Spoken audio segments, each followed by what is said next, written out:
Njëherë një njeri ishte lodh, edhe ishte mbështet afër një muri, edhe kish fillu me fjet, i kishte nxarr gjumi këtë njeriu.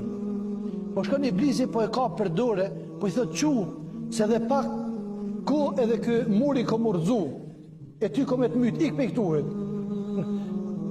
Edhe ka ik ai njeriu, po e kqyr, po e vëzhgon situatën, me të vërtet muri ka ra. Thot subhanallah, thot çfarë njeri mirë, thot ka këti. I thot ky njeriu iblisit, pa e ditë se kush është ky, sepse shejtanët personifikohen, po edhe me laqet personifikohen, vinë në format ndryshme. Edhe Xhibrili alayhis salam ka ardhur te pejgamberi sa në format njerëzve. Ndërsa shejtanët personifikohen edhe në format këqija. Dhe po i thot ky njeriu, thot, a je thot ti zotnia i kësaj shkretinës, a je thot ti udhëheci i shkretinës, a je thot ti ky njeriu i mirë që kemi ndëgjuar, thot na që është një mrep i shkretinës, që ashtu u quajt në atë kohë. Thot unë kam emrin Iblis. Thot a je thot ja Iblisi që Zoti ka largu për rahmetit vet? Thot unë jam çaj. Ama thot ti ka i mirë, ka krijesë e mirë. Ti më pshtove thot mu pa myt muri.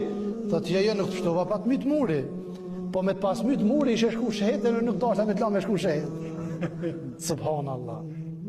Me të pas myt muri, sepse kur e nxen dikon muri ose dheu ose vdes nuj ose smundjes pa ilaç, një smundje që jo pa shërim, ose vdes pe i barkut, quhet shehid. Mirë, por nuk është shehid i asaj llojit që vdes vinë e partë frontit duke luftu me armikun, duke mbrojt vendin e vet, shtëpinë e tij, pragun e tij, pasurinë e tij, fenë e tij. Nuk është. Mirë, po shehid është, dëshmor është. E iblisi për thot, unë e dashta me të pështu ty, shahid mos me të qumë. Pse mos me të qumë shahid? Sepse je pa gjunahet, ti falë Zotit gjitha gjunahet, për pas e borçi nuk ta falë. Nëse i ki borç dikuj, materialisht, ose borçe tjera, Zotit Dhul Gjelal të nuk ti falë. Ama tjera ti falë gjitha.